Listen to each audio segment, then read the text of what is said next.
lessons I've learned so far being a business owner is that sometimes you can pray and pray for abundance only for it to hit you and you don't know what to do with it. This time I'm going to be ready and I'm going to build a container for receiving this abundance that will sustain it. And I've decided to start this series to document my progress. So day one is about clearing out the clutter, and I'm going to start with the literal energetic clutter.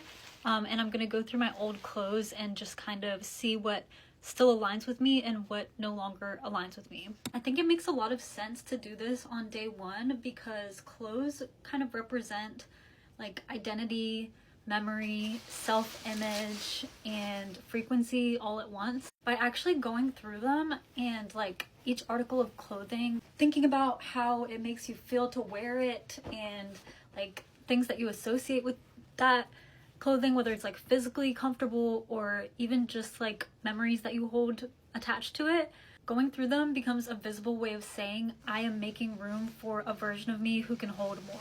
Clearing out the clutter is also important because abundance needs room, and sometimes you need to shed the old identities before accepting the new ones. Sometimes clothes can really hold strong aspects of the identity. Identity shifts show up in what we keep close to the body. Some clothes belong to like old coping mechanisms, old strategies, and just old realities.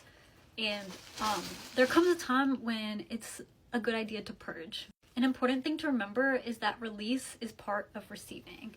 In order to expand, we must first collapse. Not to mention that building a stable life means only aligning with things and places and habits that make you feel safe and that feel useful and that feel relevant to what you're becoming. I want my space, my body, and my life to reflect the version of me I'm actually becoming, and I don't want my environment reinforcing old versions of me that I've already outgrown. Just like I've talked about how ritual is so important because it anchors intention into physical form. It's also important to make sure you're utilizing your physical surroundings to the best of your ability.